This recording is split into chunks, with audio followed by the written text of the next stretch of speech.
The Great Resignation has seen 1 in 4 people quit their jobs over the last year, either because of burnout, remote work, or just being able to get more money somewhere else. And now you got that message in your inbox where you can be one of the founding engineers of a company, make that 6-figure salary, and have a lot of equity on top of it. This could be your big break. So hold on now. I've been at 2 different startups for a total of 3 years, and I'm here to tell you about startup red flags. There's really only 4 ways to assess the red flags: the job description, the recruiter call, the actual on-site interview, and your research that you do online. The job description. So you just agreed to take that call with the recruiter, and they send over a job description. If you see anything with rockstar in the title, run. First of all, are we like 5?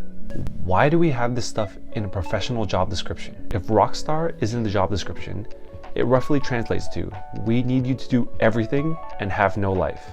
5 out of 5 red flags.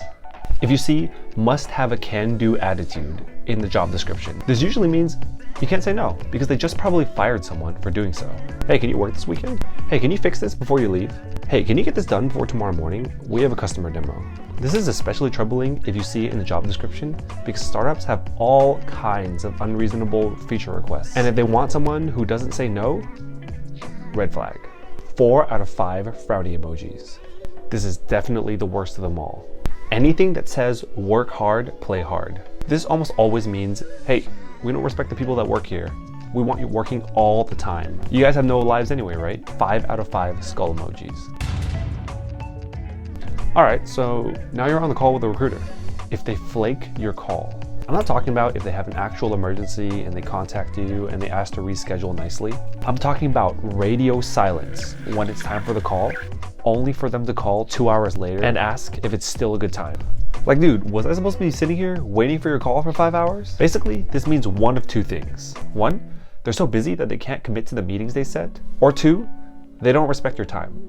Both of those are equally bad. 4 out of 5 clock emojis. Next, if you're talking to them and the pay is below market, but they say they'll make it up in equity, if you're not a founding engineer of a startup and your equity is not in percentage points, it's likely going to be worth almost nothing. Say you're issued 10 million shares. That's a lot, right? What you didn't know was they actually have 120 billion shares issued.